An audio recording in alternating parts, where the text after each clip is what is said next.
Hello everyone! So nagpa-test tayo kuron og usab sa kuang blood sugar ug sa kuang cholesterol. Then ako na lang po dayon gipaapilan og para sa uric acid. Kay the other day nga nagpa-test ko sa kuang sugar ug sa kuang cholesterol, taas jud kayo nga kuang cholesterol nga to the highest level jud. So ang advice sa kuang nga mobalik ko dayon mag-fasting daw ko kay para magpakuha ko usab. Nya karon kay wala jud ko nag-fasting. Akong gibuhat ni kaon kog peanut butter kay para mapuno og fat sa kong lawas tan-awa na to og dili pa ba mo samot og kahay.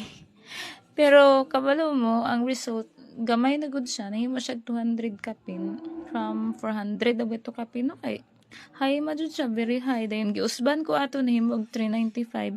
Then karon na okay na siya. 200 raman kapin ang result. Dayon ako ang sugar below 100, 93. Then ang ako ang uric acid very low ra gud siya. So ang ako ato kay katumagod nga day kay nakakaon kog avocado nga daghan kaayo. Duha gud kadagko kay nga avocado ko $193 normal ra imong sugar. kay nahurot man siya og kahinog, so mao to siyang hinungdan nga nitaas jud og kalit ang cholesterol kay taas day kay og cholesterol ng avocado, pero good fat siya, dili siya maka-stroke. So mao na kung mo avocado, half face lang gud ang inyong kaunon anak, kay mao jud na recommended nga kaunon per day. So maura to siya. Thank you for watching.